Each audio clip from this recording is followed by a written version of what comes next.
එන්නකෝ beef පුලාව් එකක් හදන්න.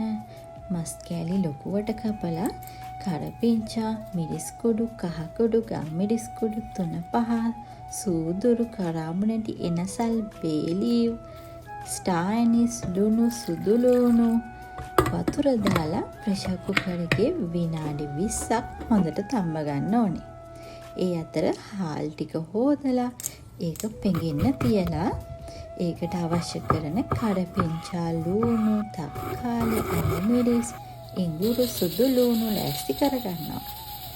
ඊට පස්සේ රයිස් කුකර් එකේ භාජනයේ ලිපේ තියලා ඒකට තෙල් ටිකක් දාලා මේ ටික හොඳට බැද ගන්නවා. මේක තැම්බීගෙන එනකොට මේක තියෙන තක්කාලි පොතු ටික අයින් කරගන්නවා. ඊට පස්සේ වතුර චුට්ටක් දාලා පොඩ්ඩක් මේක තැම්බෙන්න තියලා ඊට පස්සේ මේ විදිහට පොඩි කරගන්නවා. ඒකට පෙඟෙන හාල් ටික දාලා ඊට පස්සේ අර තැම්බුණ මස් එකේ මස් කැලි ටික අයින් කරලා වතුර ටික පෙරලා හාල් එකට එකතු කරගන්නවා. ඊට පස්සේ මස් කැලි ටිකත් මේ හාල් එක උඩින්ම තියලා මේ භාජනය මම රයිස් කුකර් එකට දාලා ඊට පස්සේ මේක තැම්බීගෙන එනකොට බත ඉදිලා ඉවර වෙන්න චුට්ට වෙලාවකට කලින් අර කපාගත්ත මිරිස් කඩල මේකට එකතු කරන්න ඕනේ.